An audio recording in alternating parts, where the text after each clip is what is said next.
One thing that always gets me is how often good people sabotage their own relationships without even realizing it. Today, we're diving deep into 5 common behaviors that can poison a relationship. So, buckle up, get ready to take some notes, and let's get real about what it takes to build lasting love. Communication is key. It's the lifeline that keeps relationships thriving and growing. It's the foundation of any strong relationship. Without it, even the most passionate love can wither away. When communication breaks down, it can be the beginning of the end. Misunderstandings pile up, and small issues become insurmountable obstacles. One of the biggest culprits is the assumption game. We think we know our partner so well that we start assuming their thoughts and feelings. We start assuming we know what our partner is thinking or feeling instead of just asking. This leads to a cycle of miscommunication and frustration. We jump to conclusions, let our imaginations run wild, and create drama that has nothing to do with reality. This can cause unnecessary stress and conflict. Then there's the art of holding back. We often keep our true feelings hidden, fearing that expressing them might cause a rift. We bottle up our feelings, afraid to rock the boat. This can lead to a buildup of unresolved emotions that eventually explode. Resentment is like a poison. It festers and grows, eating away at the foundation of your relationship. Over time, it can become a barrier that's hard to break down. You've got to be honest with each other, even when it's hard. Honesty is the cornerstone of trust and intimacy. Share your thoughts, your feelings, your needs. Open communication fosters understanding and empathy. Don't expect your partner to be a mind reader. They can't know what you need unless you tell them. Another communication killer is the blame game. Pointing fingers and assigning blame only creates defensiveness and further conflict. Instead of taking responsibility for our own actions, we point the finger and refuse to acknowledge our part in the problem. This only escalates the issue. Relationships are a two-way street. Both partners need to be willing to communicate openly and take responsibility for their actions. And let's not forget about technology. In today's digital age, it's easier than ever to hide behind our screens and avoid real face-to-face conversations. It's easier than ever to hide behind our screens to avoid real face-to-face conversations. This can create a sense of disconnection and isolation. Texting is not communicating. Emojis are not feelings. They can't replace the depth and nuance of a real conversation. You need to put down the phone, turn off the TV, and truly connect with each other. Make time for meaningful interactions.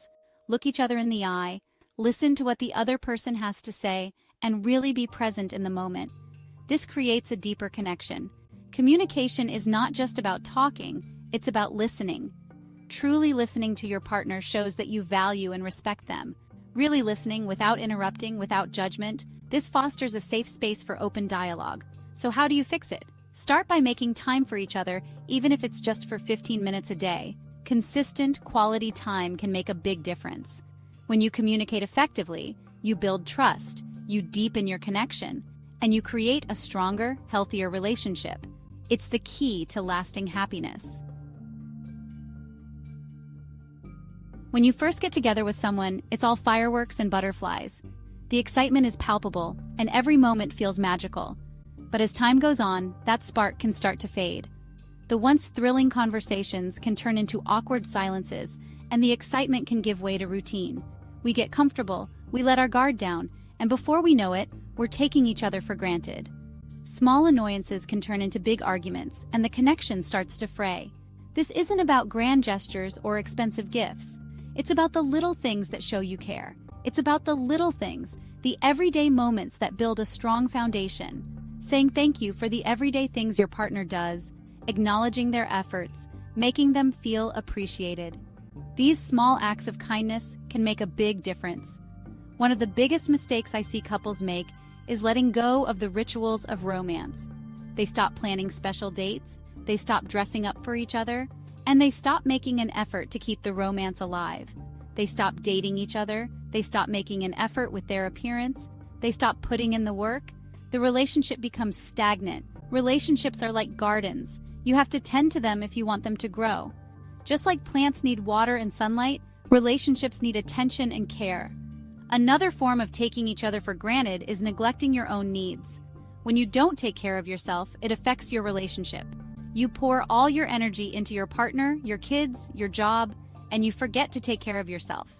This can lead to burnout and resentment.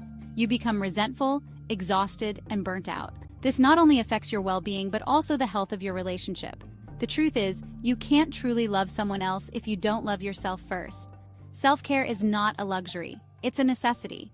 So, how do you break the cycle of taking each other for granted? Start by practicing gratitude. Make it a habit to express appreciation for your partner.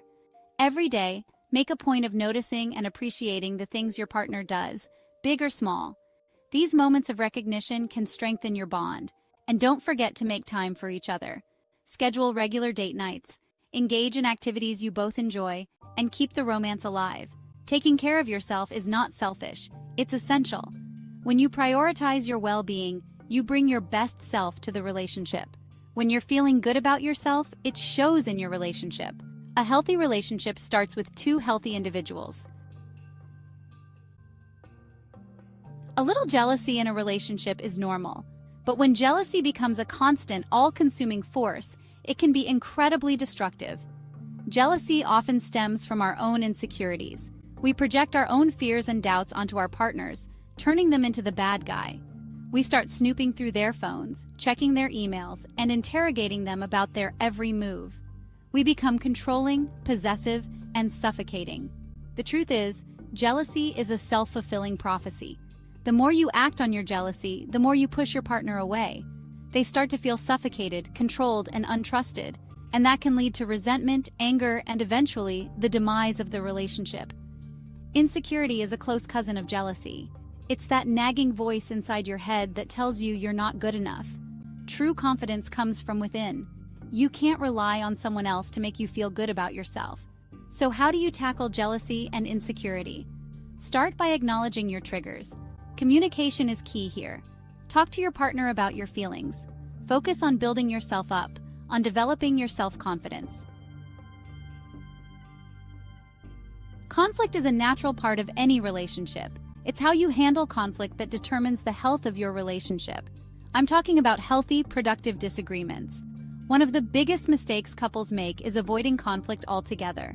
They sweep their problems under the rug, pretending everything is fine when it's really not. Those unaddressed issues don't just disappear.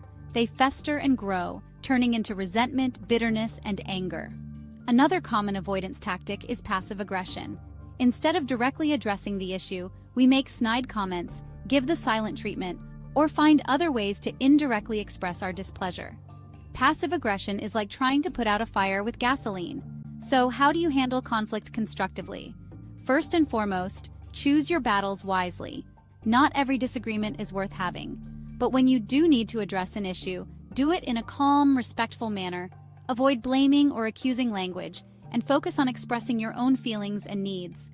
Active listening is crucial. When your partner is talking, really listen to what they're saying. Conflict doesn't have to be a negative thing. It's about working together as a team to find a solution that works for both of you. Trust is the bedrock of any strong, healthy relationship. It's the glue that holds everything together, the invisible thread that binds two hearts. Without trust, you've got nothing. It's like trying to navigate a ship without a compass, lost and directionless. It's like trying to build a house on a foundation of sand. No matter how beautiful the structure, it will eventually crumble. Trust isn't something you build overnight. It's a gradual process, a journey that requires patience and dedication. It takes time, consistency, and a whole lot of effort. It's about being there for each other through thick and thin. It's about showing up for each other day in and day out, even when it's hard. It's about being a rock for your partner when they need it the most. One of the biggest trust killers is dishonesty. Lies, no matter how small, can create cracks in the foundation. And I'm not just talking about big, life-altering lies. Even the smallest deceit can erode trust over time. I'm talking about the little white lies, the half-truths, the omissions. These seemingly insignificant lies can accumulate and cause significant damage.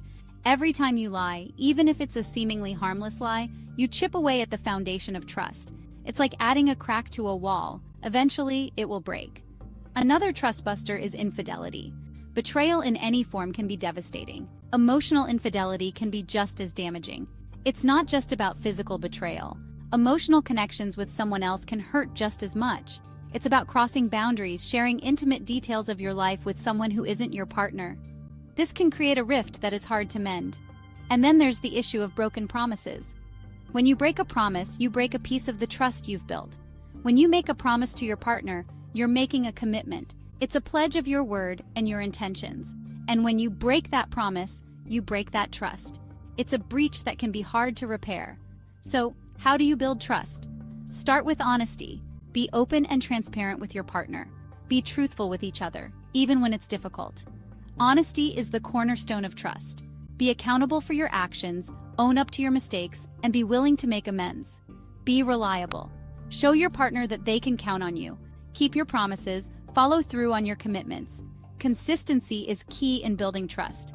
And most importantly, be forgiving. Understand that everyone makes mistakes and that forgiveness is a crucial part of maintaining trust. Trust is like a fragile glass. It takes a long time to build, but it can be shattered in an instant. Handle it with care. It takes a long time to build, but it can be shattered in an instant. Always remember to handle it with care and respect.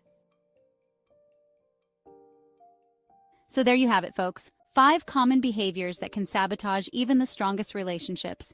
Building a healthy, loving relationship takes work. It takes effort, commitment, and a willingness to constantly learn and grow together. Now I want to hear from you. Which of these habits surprised you the most? Let me know in the comments below.